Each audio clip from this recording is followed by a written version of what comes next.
La historia que os voy a contar hoy ocurrió hace muchas décadas en las profundidades brumosas de la jungla de Papúa Nueva Guinea, en el corazón de la selva esmeralda, allá donde se cruzan los ríos Lamari y Yani. A más de 2000 metros de altura, en las montañas desde las que se otean los mares Bismarck y Salomón, se encuentran la aldea de los Fores. Los indígenas Fores viven en unas aldeas y tienen una sociedad eminentemente matriarcal. Son las mujeres las que mandan en la aldea. Ellas pueden circular libremente por la aldea, hacer las tareas que quieren hacer, pero no así los hombres. Los hombres son recluidos en una cabaña en medio de la aldea. Se llama la Casa de los Hombres. Y una vez un niño, no una niña, un niño cumple los 6 años, ya es recluido ahí, en la cabaña. Como todas las sociedades y como todos los pueblos que han pasado por este planeta, los Fore también tienen sus ritos funerarios. Pero una cosa, esos ritos funerarios los tienen que hacer con exactitud. Si no los hacen así, habrá consecuencias. Los Fore dicen que tenemos 5 almas. La primera de las almas es el Auma. Esa se recibe con el perdón de los descendientes. Cuando se recibe el perdón, el Auma sale del cuerpo, se funde con la tierra y llega al río Rojo. Cuando se reúna con las otras 4 almas, entonces cruzará el río Rojo y se juntará con sus antepasados. La segunda de las almas es el Yesegui. Y el Yesegui lo que lega son los poderes ancestrales a los descendientes. Fundamentalmente aquellos que tienen que ver con la guerra y con la hechicería.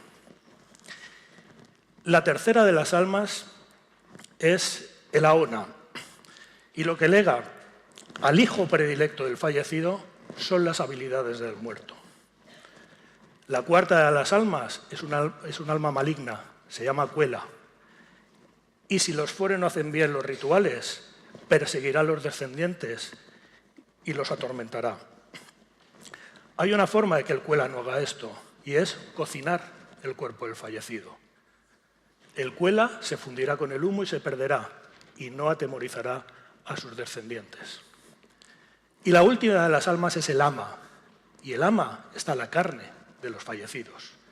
Y para que el Ama se funda con las otras 4 almas y puedan cruzar el río Rojo, los descendientes deben comer la carne del fallecido. Eso sí, lo tienen que hacer con amor y con pena. Y esto es lo que ocurre con los ritos funerarios de los Fore, pero solamente para los hombres, y solamente para los hombres que mueren por accidente o en las guerras. Las mujeres son evitadas tanto en vida como en la muerte. Esta historia que os estoy contando la vio el primer europeo en 1936. Se llamaba Ted Urbank y era un buscador de oro. Fue allí a probar suerte. Y vio los ritos funerarios de los Fore, pero vio también las consecuencias de esas prácticas caníbales. Algunos de los que comían esa carne, y fundamentalmente los niños, empezaban a padecer una extraña enfermedad. Al principio no podían mover bien sus extremidades, sufrían escalofríos. Conforme iban pasando las semanas, tenían más dificultades, llegando a perder el equilibrio. Sus caras, como veis aquí, se convertían en rictus sonrientes macabros. Sus ojos se volvían estrábicos. Llegaba un momento que ya no se podían ni mover y perdían el equilibrio. Era entonces cuando se volvían afónicos y no podían ingerir comida. Y después morían. A esta enfermedad los Fore le llaman el mal del Kuru, que significa fiebre con temblor y frío. Y la llaman así porque dicen que les recuerda al suave balanceo de los frondosos bosques de Causarinas, que es el árbol de la tristeza. Pero si con esto no os he convencido, tal vez, viendo un vídeo de lo que le pasaba a estos niños, acabaréis de ver lo dramática de la situación.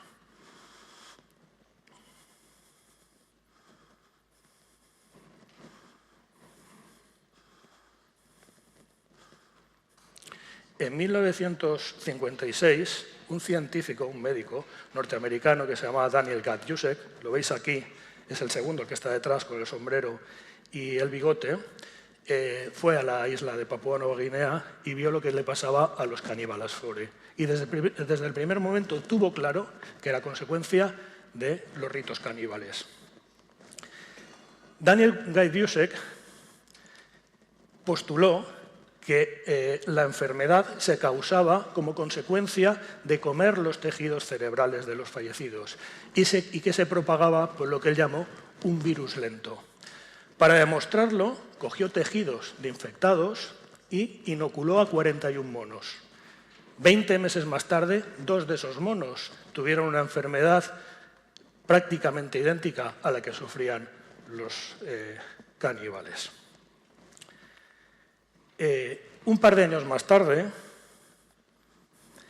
Daniel Gajdiusek recibió una carta de un veterinario americano que se llamaba William Hadlow. A William Hadlow le había llamado la atención los hallazgos de Gajdiusek. Él había visto las huellas, las marcas que tienen los cerebros de los caníbales con kuru y le recordó a las mismas marcas que tenían las ovejas con scrappy. El scrappy era una enfermedad de las ovejas de Reino Unido, una enfermedad endémica que surgió allá por el siglo XVIII. Pero como podéis ver en el vídeo, no solamente las huellas de los cerebros de las personas con kuru y de las ovejas con scrappy eran muy parecidas, sino también su sintomatología.